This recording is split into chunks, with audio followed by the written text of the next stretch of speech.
Welcome to another episode of the Body and Mind Sports Show. I am the Mind, your host, and with me is my co-host, the Body. Body, welcome to the show. Glad to be back. Pitter patter, let's get at her. We got a lot to cover. Yes, we do. So this week, as always, we'll be reviewing the NFL Week 9 review and previewing Week 10. Looking at some of the games we think most influential. Then we'll be having our Fight of the Night, which will be talking about basically what we think is the future of Georges St-Pierre. We'll get at each other like Jacksonville defense gets at opposing quarterbacks. It'll be ugly. Then we'll be looking at the World Series review. We have a new champ in town, so we'll be talking about that a little bit. Sticking with playoffs, we'll be reviewing the Major League Soccer playoffs. We're down to the semifinals. Also previewing the upcoming CFL Playoffs. And we'll end our show, as always, with our Epic and Suck of the Week. Moment we thought was epic. Moment we thought sucked. So, but today, unfortunately, we start off with some sad news. As this afternoon, we learned that former Blue Jay and Philadelphia Philly pitcher Roy Halladay died in a plane crash this afternoon. So, Body, Roy Halladay, unfortunately been confirmed that he did die in that plane crash. Your memories of Roy Halladay? Man, one of the last of a breed that's kind of fading away in baseball. The starting pitcher with the bulldog finisher mentality, and that he definitely had, both in Philadelphia and in Toronto.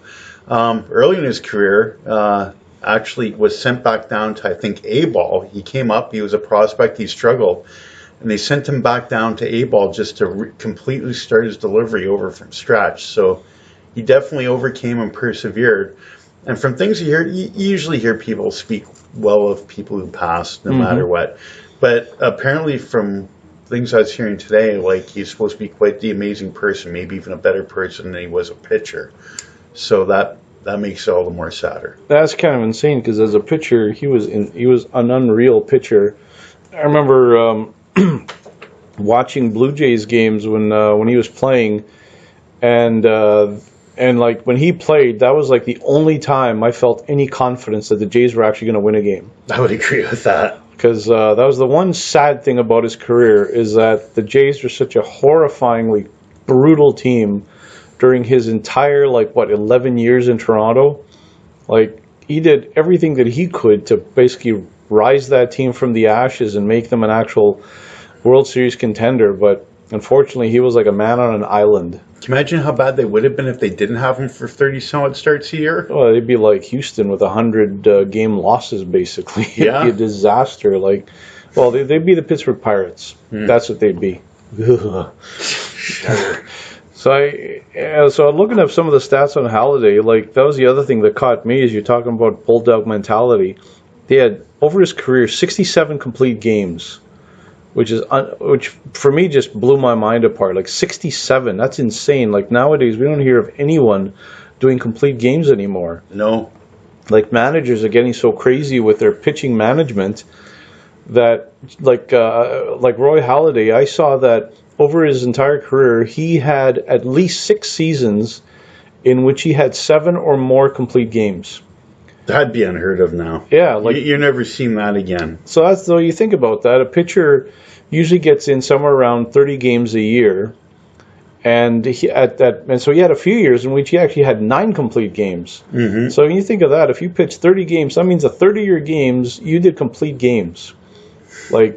Nowadays, nobody does that. Even a quick scan of some big-time pitchers like Baumgartner and Kershaw and Verlander even, 4 complete games is kind of the max. Yeah, I'm kind of looking to see what Kershaw's complete games are, just to get a barometer.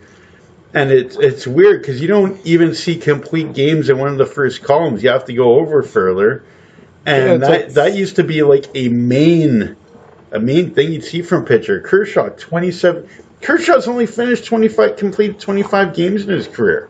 Yeah, it's like I say, it's 4 games, and maybe 5. That's about the most. And he's probably one of the tops on the active list, I'm sure. Yeah.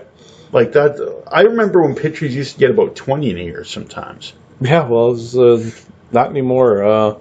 20 in a career, you've had a great career now. Well, so that was the thing. So Halladay with 67 complete games, that was just insane. And over his entire baseball career, that he had 8 seasons of 16 or more wins. So this was a guy who just brung it, almost every season. And was just crushing victory. Gave the Blue Jays pretty much the only hope for a victory once every 4 or 5 days. Yeah. So it was like totally like obviously just out of the blue, unexpected death. Turns out that he's quite that he loves flying, and he bought himself like a small plane a few years back, and he was just basically literally out just going for a flight today, and haven't heard the details of exactly what led to the crash, but now they're alive. But for whatever reason, something went wrong, and he ended up crashing in the Gulf of Mexico. Too bad. 40 years old only. It's insanely young because literally he retired 4 years ago? Something like that. Yeah. So 4 years ago, he made zillions of dollars, fully expecting to enjoy all that money now in retirement, and just like that. So sad day in baseball.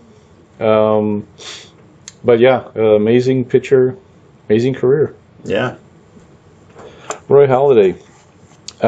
Rest in peace. So that is the Roy Halladay, our tribute to him. Next, we will get into the NFL. So we have Week 9 to review here. Another week in which some horrifyingly bad teams further horrified us actually. We're the ones who have to watch these cream puffs out there. I was so thankful for college football this weekend because it was better to watch. Last week of CFL I didn't really watch as much. The playoffs we'll talk about more next week. Yeah. So there's options out there because the NFL right now, as diehard a fan as I am, there's some just painful games to watch right now. There's a small segment. Well, when we talked about our pretenders, contenders, and tire fires, we only listed 4 teams as contenders, whereas we had a bucket load of tire fires. So fires are still burning. So that's just how bad it is. There's teams out there like the Colt, literally either due to their just overall ineptness or because they lost their starting quarterback. I got Colts, Texans, Bengals, Bucks, Giants, Broncos, Arizona, 49ers, Packers. 9 teams that I think they're just complete tire fires right now. Oh, man, that's just disgusting. These are 9 Some of these teams have to face each other in game. And that's the sad part. So that's the thing. We have these 9 teams that, as far as I'm concerned, I can't see any of these teams getting another win this year. Maybe the 49ers because they got Garoppolo. Well, maybe the Niners because they got the Giants this weekend. So we'll be talking about that game later. Oh, we will. That game angers me because I only have 2 teams left that could go winless on the year, and San Fran's one of them. Oh, dear. So that's the kind of a common theme this year, and that's even a continuation for last year, that there's just a lot of bad teams in the NFL now. Yeah. Like a few years ago, I don't know, 3-4 years ago, there seemed to be a lot of parity in the league, actually. And you only had, just a small handful of teams. I don't even know if you can count on one hand the number of teams that are truly, tire fire bad. You know what? This might be a fight of the night one night, talking about parity. Because I remember when I was younger and was more naive, and I used to kind of hate powerhouse teams and like underdogs. And I still like underdogs. Just think, parity would be good. But I'll be honest, when I see parity now, it kind of disgusts me because that means there's no real great teams. And you miss great teams when they're not there. And you tend to notice that there's always some bad teams, but there seems to be more bad teams now with actual parity. So this will be a good fight of the night because my counterpoint would be, what if the only reason the great teams are great is because you have these tire fires that they're beating up on? Well, you can make your case looking at New England, the AFC East the last few years. Oh, sweet baby Jesus. But they still beat the really good teams, and they have to, though. Yeah, that they do. That's what makes them a dynasty. Well, let's start off with week 9. We got a few games that we have handcrafted. Handcrafted from our set. Down in a Winnipeg basement. Not from the Hollywood Hills like some music DJs back in the 60s and 70s. Crafting. And then apparently when Die Hard left in 2017 on Sirius XM. Oh yeah. From the Hollywood Hills, handcrafting his music set list. We have handcrafted this set list of games. Did he physically pull out an album the other day? Is that his handcrafting? It's crafting. It's crafting by hand. It's craftsmanship. He actually built the guitars himself for the hippie bands. That's right. We're starting off with Philadelphia and Denver. So Philly, apparently it's not just a spread anymore. No, I wanted to see how they held up against a team with a pass rush, and they held up. They looked for real, and it's not just a spread anymore. Denver's a mess. I think offense and defense are fighting each other. Well, actually, defense probably just kicking the crap out of the offense. That offense has no fight. But yeah, that's what it seems like it's now devolving into, is that the defense is becoming so frustrated, Denver, apparently, at their pitiful offense, that they're almost kind of throwing in the towel, it seems. Yeah, well, there was talk of dissension last year, but it's looking that way this year. I don't know if there's dissension, but when I look at this team, it's hard to think there isn't. And I think, it's almost like the defense has thrown in the towel. And, Philly looks surreal. Denver looks like a mess. And, that's pretty much that simple. And it's pretty bad that we even saw the return of the Oss this week. My Lord, I did not even realize that they actually let him play. It's like, Osweiler's playing? What is Denver this desperate already? Well, he's a better option than Kaepernick. Apparently. Sarcasm. We'll get to a few other teams on that topic. Oh my. Philadelphia, though, they got Jay Ajayi. He scored a touchdown.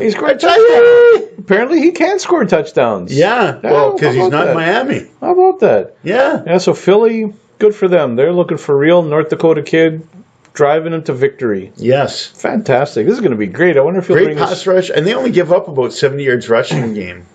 Now that's impressive. Considering they don't play traditional run defense where they hold you up, they actually go in after the quarterback, their front four. Well, that's frightening then. If Philly is matching a defense to go with its crazy offense, this is bad news for everyone. Mm-hmm. The secondary could be had, but to have the secondary, you got to have the time to throw the ball. Exactly. I wonder if Wentz will bring the Super Bowl trophy to North Dakota. That'd be awesome. That'd be great. I'll touch it. One thing that's not being touched is the end zone by the Bengals. Cincinnati against America's team here, Jacksonville. Oh, man, I wish I would have put more. I didn't put near enough. I was too cautious of this bet. I actually bet this weekend 10-1 that Jacksonville will win all 4 quarters. Mm. That's each win each of the 4 quarters individually, and they did. I have faith in the Jaguars. I actually think they're a contender. Their biggest problem is Kansas pulls around New England and Pittsburgh are all in the AFC. Yeah, true. Ultimately, I think they might be more capable of upsetting one of those teams, but I don't know if they can knock off 2 of them in a row to get there. But that defense, and Bortles is playing better now. He did not play Cousins this week, right. I thought, because Cousins played better than I expected. Yep. But he's played well 2 straight weeks where they haven't even had Fournette. So this is the thing. This is a case where, with Fournette, obviously despite him being a big-time offensive weapon for them, they're still applying the discipline no matter what. Doesn't matter who you are. Discipline is discipline. Check this out for irony. Tom Coughlin's there. That's going on. I think that's a Marone thing. Everyone says Coughlin, but I think Marone and Coughlin are lockstep. I think Marone would have done it, but Coughlin has such a similar philosophy. At least Marone has a guy above him who'll support it. Yep. And it's ironic. You see that there, and then you see the circus of the Giants with everything going on there. And the first thing you have to think is the Giants push Coughlin out the door for this clown McAdoo? Yeah. Good job. Yeah, well done, Giants. Yeah, good job. Well done, Giants. Not. Speaking of pushing out the door, so for Jacksonville, actually, before I get into my Cincinnati rant of the week, Jacksonville, so this is a case where there's been all this talk of they've been gathering all these draft picks. They've been picking all these high ranked players. Now they finally got them all to line up, and it's working. Best defense in the NFL. They obviously drafted well because all these guys that they've been lovingly picking over the years. They've handcrafted this roster with draft picks. And it's working. That they've got them all together. They're all playing as a unit, and they're actually like a top 5 defense. Top 1. Top 1. There I'm you going go. top 1. There you go. Jacksonville. I don't know if they're Jaguars. number 1 against the run, but I think they'll be respectable enough with Darius. I think this defense is at least good enough, as good as the Denver defense that won the Super Bowl a couple of years ago. At least. Yeah, I do not dispute that. If not better. Because they are getting better every week, it seems. They are. The Bengals. Somehow Marvin Lewis, I guess he's going to last the year. Mm-hmm. But this is a team now that's just unwatchable. Oh, they are. Like, you can't even watch them. Like AJ Green, actually, I guess he was inspired by the GSP fight because he gave somebody a rear naked choke. Jalen Ramsey. Yeah, Jalen Ramsey. That's the best move he did all week. And they both got checked. I got double checked because I'm not sure if any of them were suspended. No, they weren't. Neither one was. Amazingly, okay, nobody got suspended. Good. So AJ Green did the rear naked choke, but I guess Ramsey tapped out before the suspension kicked in. It's a wise and prudent move. Yeah, that Jacksonville defense. And now the new event drama in Cincinnati is after the botched trade last week. A.J. McCarron is filing a grievance to be a free agent in 2018. I can't say I blame him. At this moment, I'd want to be out of Cincinnati, too, if I was a Bengal. Well, you tried to trade him. It's like, on top of that, it's...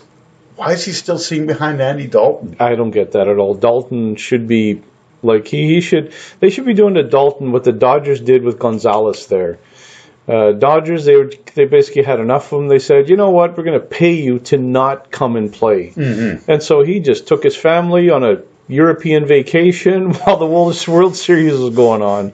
And that's what Cincinnati should do with Dalton. Just like, okay, we got to pay you, so you know what, don't come to the stadium no more.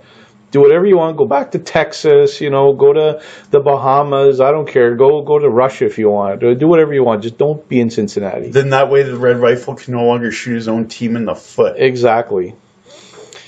So that's that game. Buffalo and the Jets. Our favorite, the Jets. They just keep delivering. Yeah, I thought they might be done, but Buffalo can't win on the road right now, it seems. And the Jets... I thought they keep playing hard, but I thought the reality would come in, they'd start losing. Yep. But they pulled this off. Tough game at home. And, handled Buffalo quite easily. And then the other thing is, we'll get to next week, they might even win 2 in a row again when I saw who they're facing next week. When I was watching the Jets come back from what seemed to be, potentially letting reality sink in, I see the Jets, and the first thing that came to my mind was Monty Python. I'm not dead yet. Before the year, you would have thought, yeah, for sure, New York team's going to vie for a top pick overall. Yes, and everybody thought that. But we all thought about the wrong New York team. Yeah, I thought it was going to be the green team, not the blue team. Not the blue team. So well done, New Jersey. Go Jets, Jets, Jets, Jets. Start of the year, I panned both New York head coaches, but Bowles is actually pretty good. I was harsh on him. Yep. Well, I have been harsh on McAdoo. I give it to that guy every week, and I'll give it to him more in a while when we talk Giants more. Mm-hmm. And not that he doesn't deserve it. Oh, no. Next team, though, in the next game we've handcrafted for you is Washington and Seattle. Kudos to the Redskins. Injured and everything. Yeah, you like that? Oh, I like that. I was impressed. You like that? I like that. Kirk Cousins beats a good defense on the road. Yeah, good for him. That is impressive. The Legion of Boom there. I like him, yeah. I like that, and good for him. That was But one thing I didn't realize, and apparently Earl Thomas missed that game. Oh, why is that? Injury, but it was pretty much a well-kept secret. I didn't find out till after because I didn't see that game. That was a mighty fine good secret. That's usually the type of thing you hear all game days. So I guess game time decision, because I noticed, I've never seen Sherman miss, but I noticed if any of them, like if Chancellor or Thomas miss, that defense is not the same. So this is a game, too, that was with the Seahawks being a bit too aggressive on offense because they did go for two two-pointers. And I know at the end when they're driving to try and, well, potentially tie the game, had they just done the one-pointers instead, they would only been one back. So actually a field goal would have given them the win rather than the tie. I think teams get too aggressive with 2-pointers. Is this a good thing that they're doing? Is it kind of like showing confidence in your offense? Or is this just being over-aggressive and put your team on the back foot? Depends why you're doing it. I think there could be 3 reasons. Mind you, they have the Blair Walsh project, so maybe that's why they went for it. And if that's the reason, it's like, yeah, I could kind of understand that. He looks like, I haven't seen a lot of Seattle. It looks like he's had some struggles again. I don't know how many, if it's just a blip or if he's been struggling. Right. The other part of it is, too, I know Pittsburgh goes for 2 a lot, but that's just a team mentality. So if that's your mentality, it's like, yeah, I can understand that. You kind of roll a little bit more. Right. I think sometimes, though, teams chase points early. It's like you don't know how the game's going to play out. Yeah. Say you get behind by 2 early, and say it's 14-6, and you get the touchdown, make it 14-12. I would just go for the 1. Yep. Make it 14-13. Don't know how it's going to pan out. But I think a lot of coaches just want to tie it there. It's like, yeah, don't chase the points that early. Yeah, it's true. It's always the dangerous thing is, with the 2-point convert, that, there is that temptation to try to, like, bury the opponent, like, too early on. But, I agree. I think teams, get a bit too aggressive. I'm trying to remember, who was it who nearly returned a 2-pointer this weekend? Someone picked one off and they just about returned it all the way and barely got stopped. I'm trying to remember who now. Yeah. I'm sure he's been cut by now. That might have actually... that might have been the Washington-Seattle game. Okay. I think it was Washington nearly returned it. So it nearly turned into an extra 2 for Washington. Yeah, so there you go. Last game that we'll be looking at is Kansas City and Dallas. Dallas looks for real. Kansas City looks like they're in trouble. Yeah, that was the shocking thing of it for me, is I thought the Ezekiel Elliott or no Ezekiel Elliott, I thought for sure that the Chefs were going to go into Dallas and beat them. That's it, just straight up. I didn't think it mattered who's in the lineup for Dallas. I thought this is one that, if Kansas City wanted to prove that they are a Super Bowl contender, this is a team you got to beat, especially with all the madness going on in Dallas, like I say, with the Elliott. But Elliott's been running like it's not distracting him lately. Obviously not. He's been running like a madman the last about 3 weeks. Yeah, Elliott had a good game. Prescott had a big game. Like Dallas, all of a sudden, they're now looking like a contender. A legit one. Yeah. And now I'm having my doubts about Kansas City. Same here. They're just like the rest of that group of suicide. Yeah, the group of death is definitely the group of disappointment. They are not at all like providing the kind of dominance that we were expecting to happen. Denver's become like a tire fire.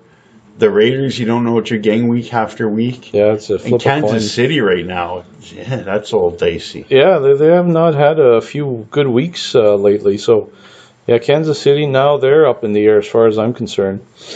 So that's our Week 9 review.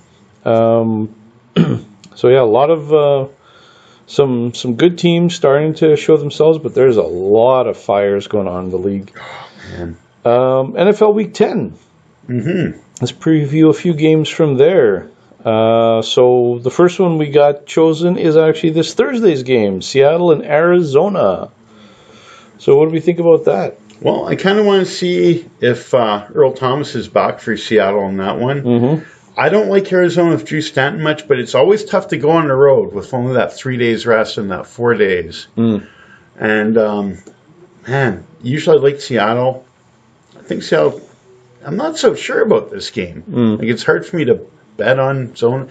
I don't bet spreads too much. I usually bet money line to win, but every once in a while I bet on the spread. But I kind of like Zona to stay within the 5.5. Interesting. And maybe win, because Adrian Peterson is running like a complete madman. Yeah, well, Peterson, he seems to do this every third game or something like that. But he's only been there 3 games. The one game he didn't do it, they got taken out of the running game early because they were getting blown out. Yeah, from what I haven't been a big believer in Arizona for the last few years, regardless. I don't know if this is a pro-Arizona or anti-Seattle pick I'm making here if I go with it, and I'm not sure if I'm going with it. Yeah, this is one where I look at both teams, and I just look talent for talent. Who would I bet on? That would be Seattle, hands down. Like, Seattle has a quarterback.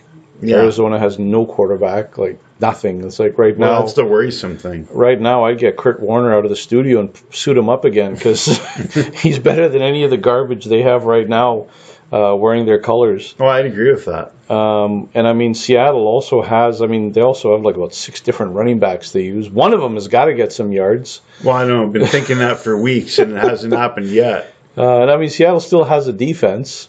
Because Seattle has been stopping the run like they used to. Yeah. Yeah. So I would expect that Seattle will go in there and win this comfortably. See, I'd usually think that, but I'm wondering in a physical game like this where Seattle's defense is more physical to you, but Peterson being the physical runner, I'm wondering if a more physical offense might benefit more in Seattle in their passing offense this week. Interesting. So you're thinking this could actually be a sneaky, entertaining Thursday night game. A sneaky, ugly, and entertaining Thursday night game. Yeah. Love Thursday night football.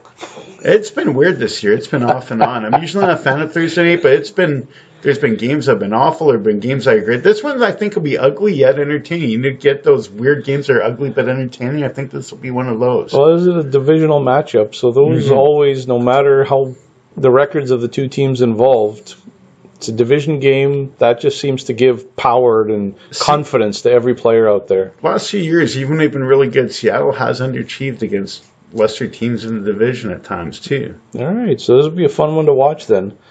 That's why we picked it. Next on our list For once, I didn't badmouth a Thursday night game. Oh, yeah. Next on our list to preview is Nollians and Buffalo. Man, I think this is an awesome game. You got this picked as your game of the week. It's my game of the week. Nice, the game of the week. I want to see what the weather's like in Buffalo. Buffalo's a 2.5-point dog, but I don't know. You get New Orleans out in if it's a blustery Buffalo type day, right? Look out. If it's nice weather, it could go either way. Buffalo, last unbeaten home team in the AFC. I think Buffalo's worth taking, but I wouldn't write off the Saints as hard as they've been, even going across the country outside, halfway across the country outside. And the fact that lately it's actually been the Saints' defense, oddly enough, that's been kind of pushing this team forward. That it's actually the defense has actually been driving the team, and the offense is just there for support. And that could be the really tough thing for Buffalo, because Buffalo's lived off turnovers, but it's hard to keep up the pace they've had the first few games. And they're facing a team. The Saints' defense gives up yards and points, but they force turnovers. Yeah. So that's going to be interesting. This one could go either way. I kind of like Buffalo here, but man, either team has a legit chance. I think it's going to be a great game. Yeah, I agree. I think it is going to be a good one. I know Buffalo, I've had a difficult time figuring them out all year. And right now, it looks like take them at home, fade them on the road. Well, for me, every time I think that I'm starting to get doubts about Buffalo, they suddenly pull out a massive win. So this one looks like it's right up that alley. Next, we have the well-rested Minnesota Vikings going into Washington. And Minnesota is actually favored. Ooh, I'm not sure about this. You know what? Minnesota's got great defense, but they're better at home on defense. The other thing, too, is I heard this today. Remember last week when Minnesota went into the bye? They were 5-0 going into the bye. Then they came out of the bye, and their season gradually went goodbye. Did they come out of the bye stronger this time? Plus, Washington coming off winning in Seattle. Now they're coming home to a team that Minnesota's tough and can win there. I like Washington at home, though. Yeah, I would too, because I'm still not a believer in Minnesota's offense. No, neither am I. Minnesota, to me, is a dominant defense at home and a good defense on the road. Yeah, so this should be an intriguing one to watch. I mean, if Minnesota pulls it off in Washington, then okay, maybe we have to actually start taking this team seriously. I think it's going to be another really good game, but I like Washington. Yep. I don't see how Minnesota's favored. Next game we've picked is Houston and the Rams. You figured this is going to be a beatdown. Oh, this is going to be a beatdown by great proportions. As I earlier stated, I don't usually take point spreads. I'm taking the Rams to cover 11.5 in this one. This could get driven up to 12.5. I'll still take the Rams. My Lord. They're going to take them out to the middle of the sea, just beat them down in a boat and drop them in the sea with an anchor around their ankles. This is going to be just deplorable. As a matter of fact, on some places like online, you can make the wager, and I did this with Jacksonville last week. Jacksonville was only paying $1.43 if you took them on a $1 bet, let's say. But if you took them to win each and every one of the 4 quarters, they're paying 10-1. Oh, that's Now, even in a blowout, it's hard to win all 4 quarters because sometimes you let up. There's that late, slack or whatever. Sometimes it takes you a while to get going. But with the Macho Man Tom Savage on the other side. I'm taking the Rams to win all 4 quarters. I'm taking them to cover 11.5, 12.5, 13.5. I don't care what the spread is. The Rams take Houston to the woodshed. Take it to the bank, baby. They're taking it to the woodshed. I'm taking it to the bank. Love it. Do it. Last game is a game you should take nothing on. It is the Giants and 49ers. We have listed this one. Could this be the worst game of the year? If there's anything worse, I don't want to see it because I don't even want to see this. This game offends me because of how bad it should be. But not just that. I have the wager that a team will go 0-16. I have 2 teams left, San Fran and Cleveland, who are winless. And this week is a legitimate chance for San Francisco to win. Frightening.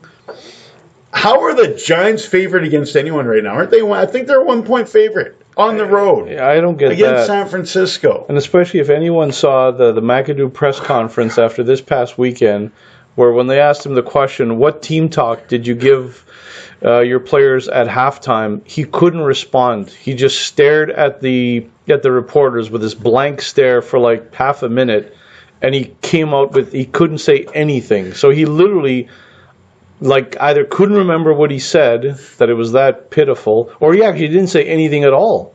So probably the Giants' halftime speech is just all the players just miling about and, changing shirts or something. I guess I'll kind of be hedging maybe I take San Fran to hedge my bet, but I'd probably stay away. McAdoo, to me, the worst coach I've ever seen. The worst, at least since Rich Kotite. He may even be worse than the immortal Rich Kotite. Rich Kotite was awful. McAdoo is taking it to a new level. But he just looks like he's totally lost. Totally lost, and it seems like the players are just not even playing for him anymore. It's like we're only in week, only half the season is gone. We're literally at the midway point, just barely over. And it literally looks like every player is just waiting for the season to end. The fans in New York are waiting for the season to end. Oh, that is so brutal. So, yeah, that is must-miss TV. So that is our NFL recap for this week. Good job getting rid of Coughlin from New York. Go Gigantes. Next, we have our weekly Fight of the Night. Bang, bang, bang. Oh, yes. This week we got George St. Pierre. He made his triumphant return to the ring against Michael Bisping. And he fought for this newly created 185-pound belt. I don't even know what you call that. Is that middleweight? Or I don't know what it is. Whatever. We'll call it middleweight. I don't know what else. The weight of the week. The weight of the week. Yeah, it's like UFC weight of the week. Yeah, we needed a weight class and a belt. So boom, there we go. So if you missed it, George came back, successful bout against Michael Bisping. Managed to take him down after round 3 with a chokehold. Forced to tap out, and he's now the new champ of this newly made up division. So what we're fighting here is what do we think is next for George? Yeah, which might actually turn into what's next for Conor McGregor, because I'm wondering if this leads up to a GSP Conor McGregor fight. Okay. What other options do you see for George there? Well, what benefit do you see of this? Money. Is there any other benefit? I don't know. What about sporting pride, accomplishments, championship? I'm losing my breath laughing over this silliness. Nothing of this? Nothing of this. What happened to the sporting, the thrill of competition? And a lot of the Giants and 49ers can answer that question for Are you you. saying this is just all about the Benjamins? That's it? Rain? In this case, I think it might be. Oh man, maybe if St. Pierre is really got a competitive goal, what would the competitive goal be? Oh. I think McGregor is two things. I think it's the money, and I think that's a big one. But I think right now that's also the name guy to beat. You take a guy like Demetrius Johnson, his weight class is nowhere near St. Pierre, so that's not really an option. Yeah, and I know for George, there's been talk of whether he'll stay at this 185-pound division or whether he's usually 170, right? Yeah, all of his fights up until now have always been in the 170 division. And even though 185 technically is an easier weight cut for him, because from what I understand, he usually just walks around his everyday life closer to 200 pounds, actually. So that means he's got to cut about 25 to 30 pounds to do the 170 thing. But he even admitted that fighting Michael Bisping, the one thing that was tough for him was that he was physically hard to fight him. That when Bisping punches, I guess that extra 15 pounds of oomph behind each punch is actually physically more punishing. And the other thing, if you face another grappler, that's another extra 15 pounds to fight off. He has to go to the ground. Yeah, I mean, for me, I would think stay at the 185. This is closer to your normal weight, and he should be able to throttle anybody they throw at him, because I don't see any contenders out there that could match his skills in that division. But that's the thing. I'm thinking he either wants to make money or he wants a true challenge for his legacy. And it doesn't sound like it's in that 185 division. That is true, because if he does want the money, you would think the big money match would be against McGregor. Unless he can convince Floyd Mayweather to fight him at 185. So maybe it's GSP against Mayweather now in a boxing match. Forget this UFC cage stuff. Why don't we just get right into boxing? So you think that he should be dropping down to 170 and fight McGregor and have the super fight? I think so. Okay. I say stay in your new made-up division, defend this title, take on all comers, and start a whole new legacy. Now here's the other one. What's next for McGregor? Is it GSP? Is it Nate Diaz? Is it Mayweather again? Is it Tony Ferguson? I think for McGregor now, as far as the UFC goes, she just scrapped Dana White already? Yeah, pretty much. I think this might be a case where it's like Stone Cold against Vince McMahon.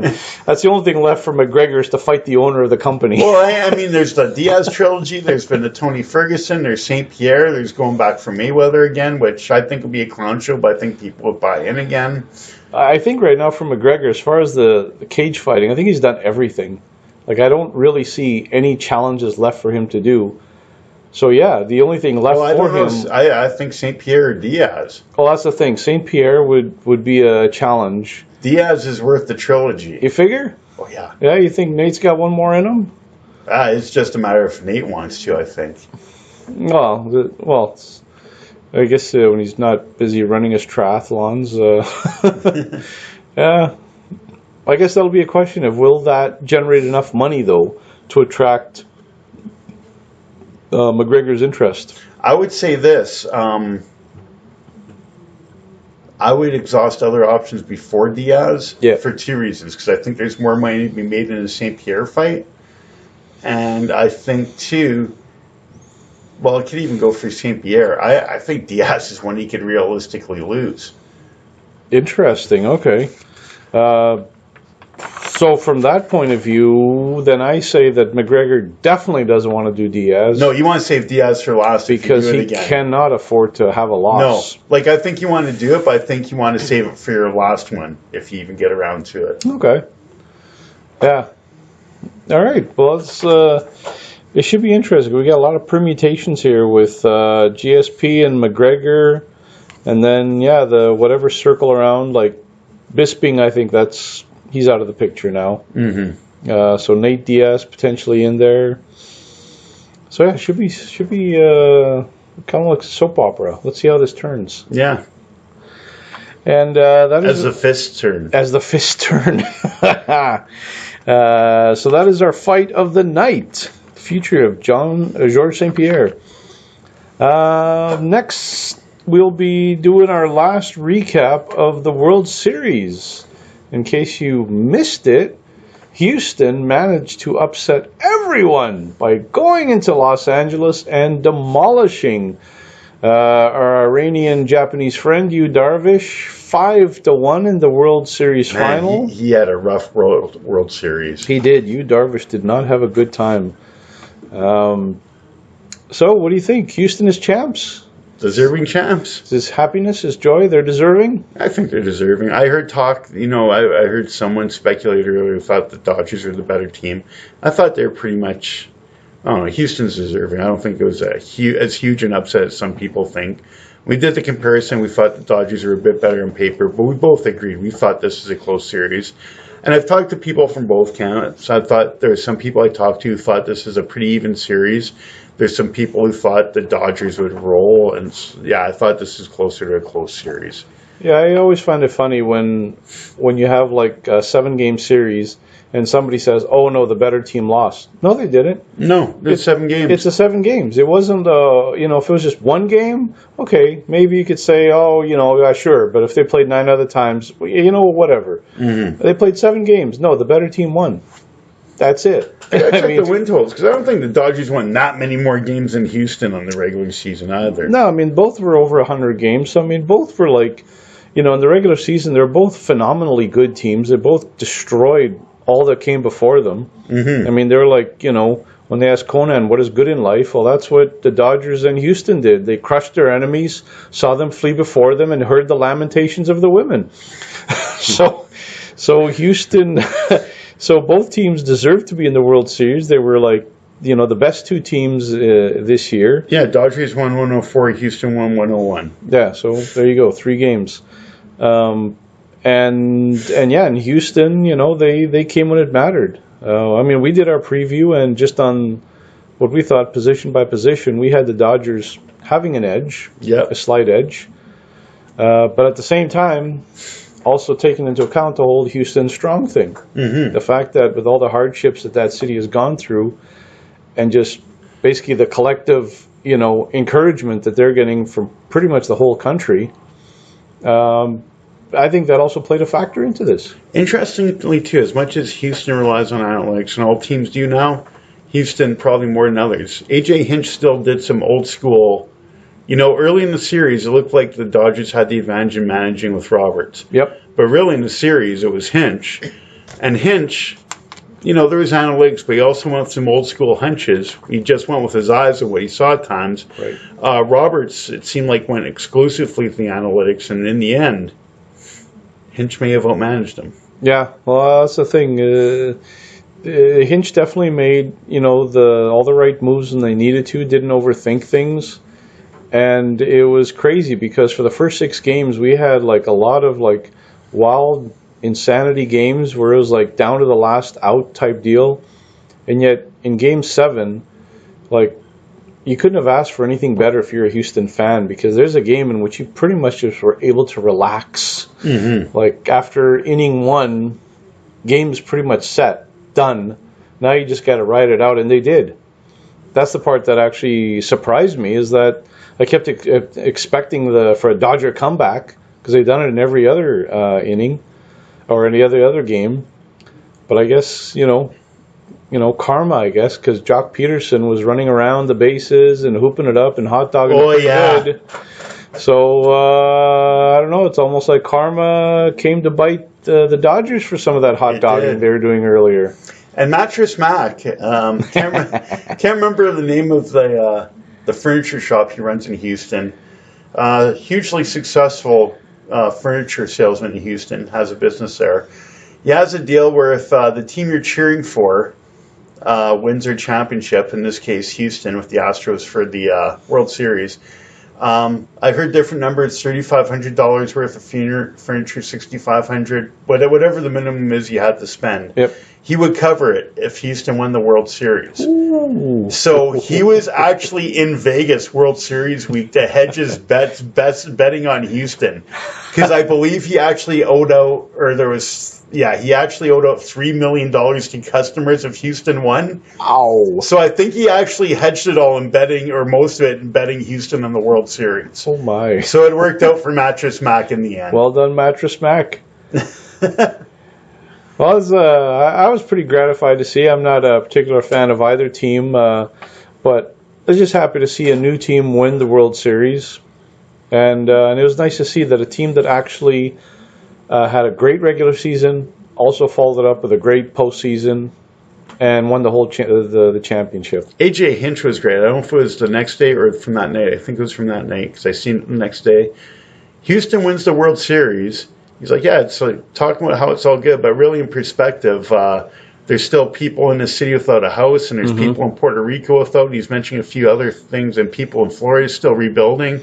So in the big scale of things, there's more important things. So we have to remember that and do what we do to help. It's like, wow, man, that was a great perspective on it. Yeah, definitely. And that's the one beautiful thing is that a team like the Astros, they're actually giving some of these communities who've gone through some of this like destruction and even death as a result of all the flooding and the hurricanes and all that, gave them a little temporary joy out of their,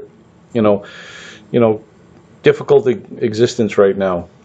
An interesting thing is actually the entire country of Puerto Rico has been on a curfew, basically since the hurricanes hit there.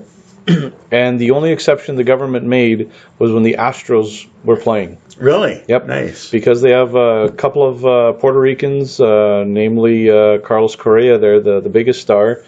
But yeah, since they have a couple of Puerto Ricans playing on the team, the whole country was basically behind the Astros, and they would temporarily lift the curfew only on Astros games. By the way, Korea, huge night, Game 7. Yeah. Not only does he win a World Series, did you see him propose after the game? Yeah, not only did he get his ring, but his girlfriend got her ring. Hey! Well done, Carlos. Well done. So yeah, great World Series. Houston champs. Love it. That's amazing. So that's our review of the World Series. Next, sticking to the playoffs, we'll look at Major League Soccer. So MLS Playoffs continue. With bundles of joy. Oh, my Lord. Playoffs are getting serious when you got bench-clearing brawls in the locker room area. Actually, it's an amazing week. You have a bench-clearing brawl in MLS. You have AJ Green and Jalen Ramsey with their own personal scrap on the weekend of the GSP scrap. Yep. There was a lot of anger this weekend. A lot of love being spread around sports this weekend. If a fist to the face is love, then yes, there was lots of that. Nothing says love like a right hook. Oh boy, or a rear naked chokehold. I feel the love. So in the MLS playoffs, we had 4 games in the conference semifinals. So we'll quickly recap those. So. We had Portland and Houston, and once again, Houston strong. The Dynamo still in there, even though the Dynamo were underdogs in the entire Western Conference coming into the playoffs, basically the lowest ranked team. They now once again eliminate another team. So they actually went into Portland and won 2-1 on the road to eliminate the Timbers. So Houston Dynamo, they're off to the semifinals. Looking to win, I believe it'll be their 3rd MLS title if they actually make it through. Well, good luck to them. Next game, we have Seattle and Vancouver. It was a 0-0 tie in Game 1. and back in the comforts of the Seattle Thunderdome. I actually watched quite a bit of this game. Not the whole thing, but I watched quite a bit of it. Mm-hmm. You enjoy the Seattle fans? Oh, they're quite enjoyable, yes. The Sounders and their Insanity fans, they're probably the loudest fans in the league. Them or Atlanta. Those are the two challengers there. And Seattle won 2-0 at home. Vancouver just could not get anything going against Seattle. Seattle just basically controlled the whole game. So Vancouver made a good run of it. They were technically the favorite in this series, but didn't look like it. Yeah, Seattle looks like they're primed to make another trip to the final, where they might meet the Toronto FC. Yes, indeed, and rematch, maybe rematch. It is possible because TFC, despite losing at home 1-0 to the New York Red Bull, and fighting their way, literally fighting their way out of this game. It was literally a hard-fought series. It was a hard-fought series. So Toronto lost the game at home 1-0 to New York. But over the two-game series, it was a 2-2 tie, but because of the away goals rule, Toronto scored more goals on the road than the Red Bulls did. Toronto actually goes through. But the biggest story in this game was, the brawl that took place at halftime just outside the Toronto locker room area. The brawl to settle it all. Exactly. Yeah, so we had basically Josie Altidore from Toronto and a defender for the Red Bull who just chirping away the entire first half, and the two of them went at it basically in the tunnel area near the Toronto locker room. And the next thing you know, both players get at it. The rest of the teams decided to join in. An old school hockey, baseball, bench clearing brawl occurred in full view of fans who were sitting in the bar area. And just like a classic Mayweather-McGregor fight. Classic. Oh, it doesn't get any more classic than that. The two teams fought under the ground. The coaches fought. The trainers fought.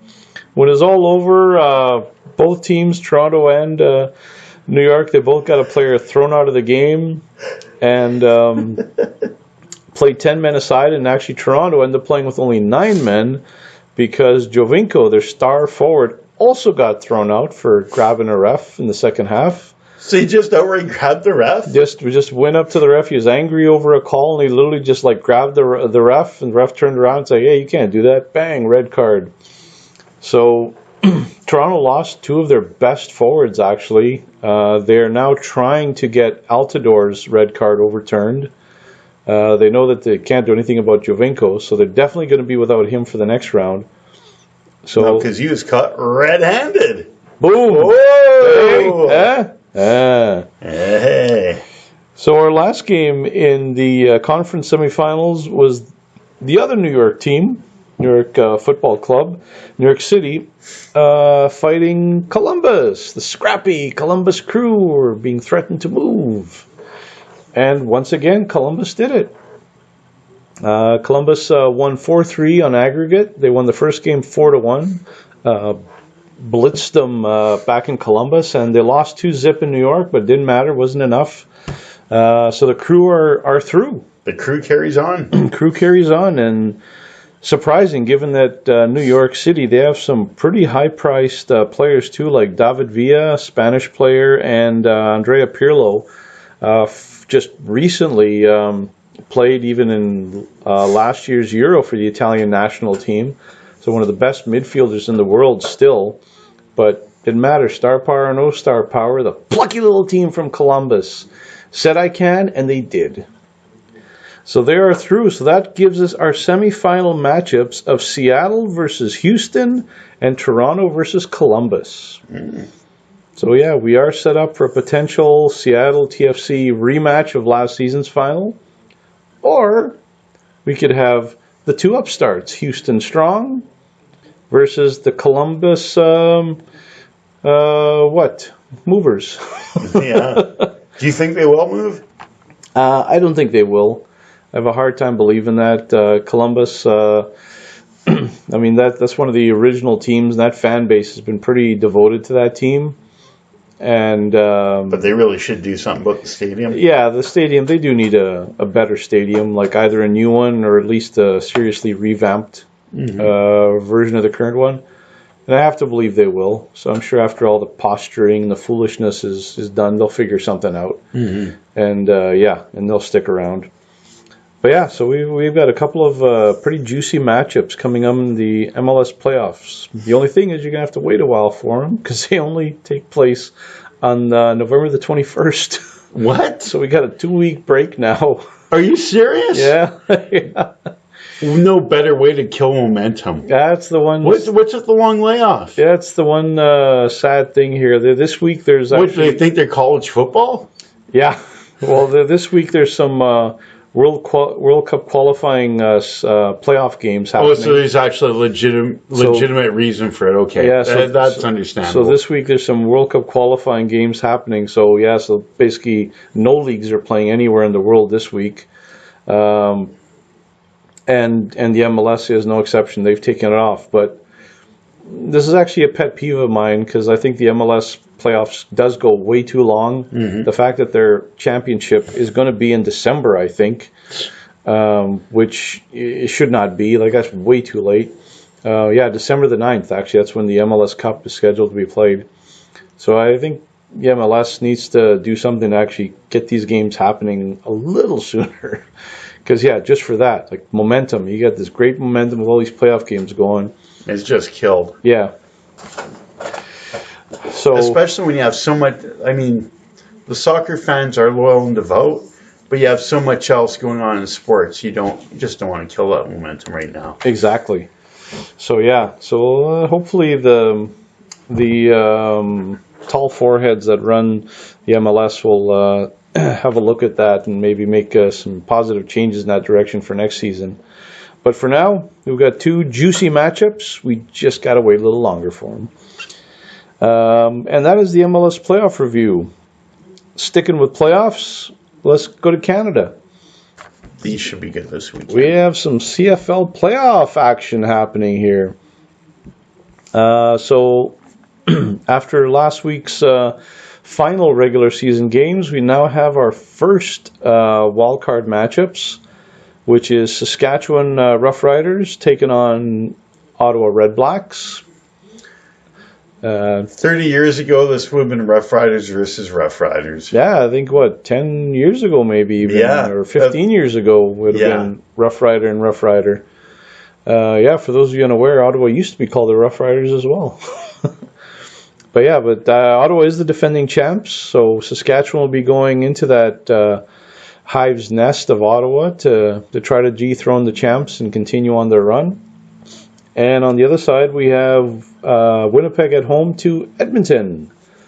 Longtime rivals, longtime rivalry and hatred between those two teams. So let's look at Saskatchewan, Ottawa. And what do we think of that one?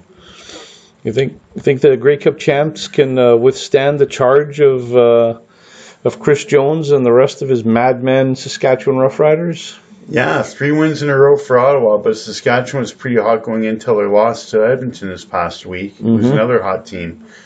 This is a tight one. Man, I think I give the edge to Ottawa here.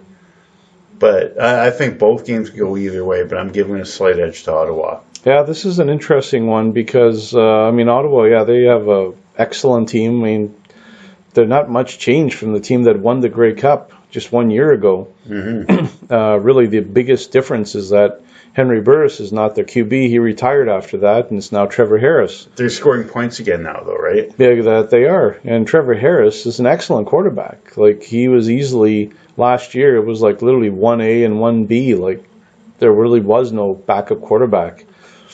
So Ottawa's been playing well again. Yeah, like you mentioned, 3 wins in a row. They're scoring. I slightly like them, and I like the over here, too. And Saskatchewan, I mean, although you can't say that a team ever wants to lose, but they were not terribly motivated last weekend against Edmonton because they knew that if they lost, they would be switched over to the East, where teams figure that going through the East will be a lot easier than going through the Western teams. Yes. But as history has shown, not one single Western team has ever made it to the Grey Cup by taking this route. So no matter how tough or how weak you think that the East is, and no matter how tough you think the Western team is, no Western team has ever run the gauntlet and made it to the Grey Cup by taking the Eastern route. So given that, Saskatchewan is, I would say, they definitely are the underdogs in this one. I would agree. And one thing about CFL playoffs, no matter what the weather, you tend to see points quite often. That is true. So yeah, it doesn't really matter. Even in crazy place like Ottawa, we're getting a sudden snowstorm and horrifying minus weather is not out of the ordinary. Points will still be had. Yes. The other matchup we have this weekend is Edmonton at Winnipeg. Blue Bombers with a couple of key injuries. Darvin Adams, or top receiver, he's done for the season. They have a couple of big losses on defense, and the status of starting quarterback Matt Nichols still up in the air. People feel that he will play, but How effectively? Yeah, and people have been saying that yeah, he will play no matter what he has to do, air quotes, to make himself healthy to play. So we're talking injections and Yeah, I like Edmonton this game when I hear all that. Mind you, Winnipeg surprised last week at Calgary. Yeah. Even though it was there wasn't Levi Mitchell, but I don't know. Edmonton's hot again. They are. And Winnipeg's banged up. Yeah, Edmonton. Well, they've been the team, the streaky team all year. They were the hottest team to start, the coldest team for a while. Now they're the hottest team again. Yeah, 5-0 coming into this game. It's hard not to like them in this game. Yeah, this is a tough one. I wouldn't rule out the Bombers because weird things do happen in the CFL playoffs, but right now, kind of like Edmonton, this deal. Yeah. And Edmonton coming in with Brandon Zylstra, their top receiver, coming in with a 1,600-yard receiving season. That's amazing. So not bad. It's a good kid. He tries hard. Yeah. He's got a chance. Yeah, so you give Edmonton the edge. I won't do that because I loathe the Edmonton Eskimos. So the best I'll say is that this is a coin flip. Well, my heart says Winnipeg, my mind's saying Edmonton. I'm hoping my heart comes through. Yeah, that's right. But either way, this should be an excellent game, though. If I didn't separate heart and mind, you know how much money I would have lost on the Oakland Raiders over the years. Oh, that is true. Yeah, if the heart gets in the way of a lot of money making opportunities. Oh, it does, and can drain you financially as well. But that is our look at the upcoming games, CFL Playoffs, Sask, Ottawa, Edmonton, Winnipeg.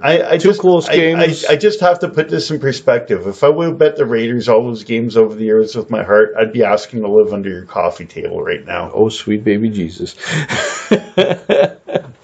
Let that be a lesson to all of you. Don't bet with your heart. Don't bet with your heart. Cheer with your heart, bet with your head. That's right. And that is our review for the CFL Playoffs. And our last segment, as always, is our epic and our suck of the week. The moment we thought was epic and the moment we thought sucked over the past week. Body, take it away. Epic Light comes from New Japan Pro Wrestling. Nice. It's Alpha versus Omega. Chris Jericho against Kenny Omega. Wrestle Kingdom 12. January 4th, the Tokyo Dome. We gotta find a way to watch this beast, even if it's at 3 a.m. This is gonna be fantastic. Two Winnipeggers. It's Winnipegger versus Winnipegger, and probably a Japanese co-main event. And on commentary, another Winnipegger, Cyrus, a.k.a. the Jackal, a.k.a. the Natural. Don Callis. Phenomenal. So yeah, a very heavy Winnipeg influence in a worldwide event held in Japan. Oh. Fantastic. Love it.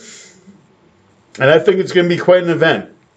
Yeah, well, Kenny Omega is amazing. Chris Jericho is well known to wrestling fans all over. yeah, you introduced me to Kenny Omega there, and the matches I've watched of his, I've become a fan and a believer because, yeah, he's an excellent wrestler. Every match I've seen of his, just pure entertainment. And yeah, and I love the Japanese fans. Yeah, and he cuts unique promos too. He does indeed. Excellent. Yeah, I can't wait for that. So your suck of the week? Oh, my epic suck, which is kind of comical. Jim Irsay. Oh, sweet baby. Oh, Jesus. boy. So apparently on the Dan Patrick Show, Tony Dungy was on as a guest. And I guess they had cut to her from a commercial and he thought his mic was off. And he mentioned to Dan Patrick that the wise one, Jim Irsay, seems to think this deal with Andrew Luck is more of a mental issue than a physical issue. Jim Irsay, what a clown. This team didn't learn from a few years ago when Peyton Manning was hurt. You remember when Manning got hurt that year? They were hoping he'd be back that year, and he never made it back.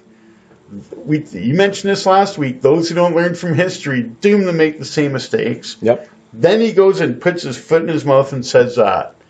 Then this is the guy to talk about toughness? Isn't this the guy who's busted a parking lot buying like painkillers 2 years ago? From the pain of what? Just being out of shape? Abusing stuff? Talking about pro football players from...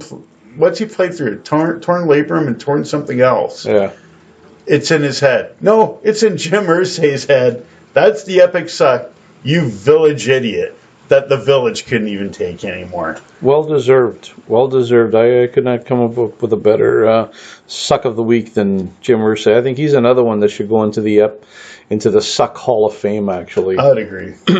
It's just clown after clown with this clown show. Yeah. Pity the Indianapolis Colt fans. Oh, man, yeah.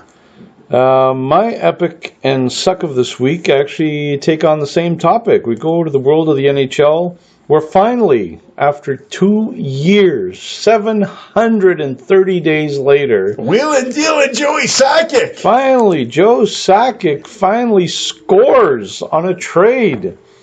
The Matt Duchene trade, which has been talking about for decades, it seems like, has finally happened. So my epic is that finally this Matt Duchene trade is over.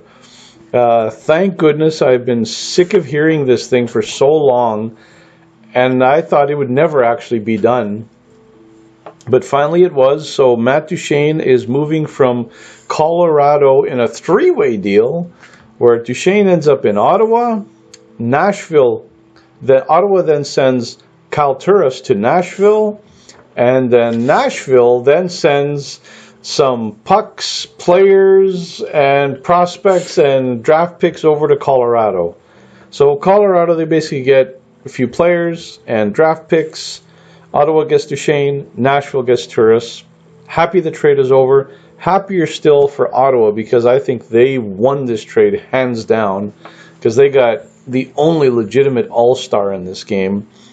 And whereas in Colorado, no surprise. I'm just glad this trade is over.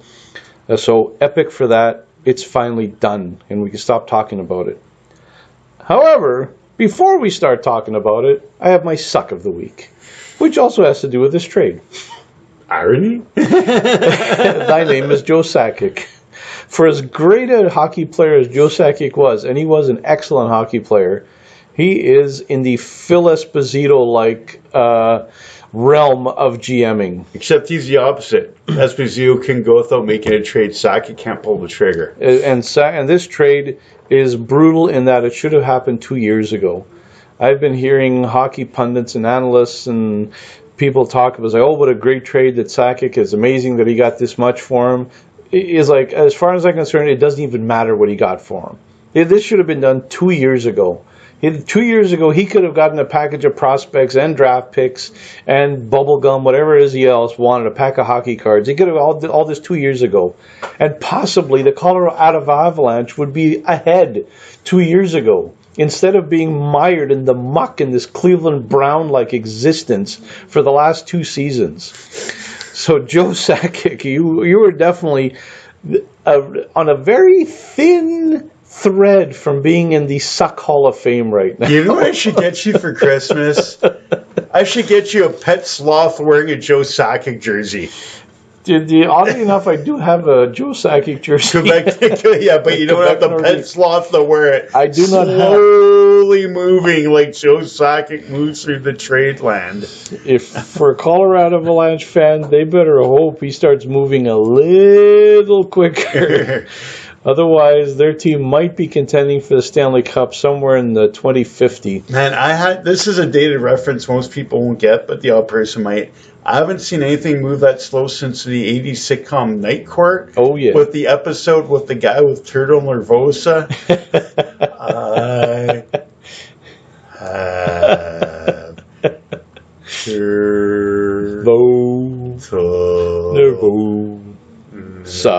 have That's Joe Sakic making a trade. Oh, it's tragic and sad. But yeah, Joe Sakic, you are my suck this week. There's comedy and tragedy. And that is another show, another episode of the Body and Mind Show. Body, thanks again for another great show. It's been awesome. Thank you. And thank you all for listening once again. Please remember to like and subscribe to our channel. And thanks again for listening to another episode of the Body and Mind Sports Show.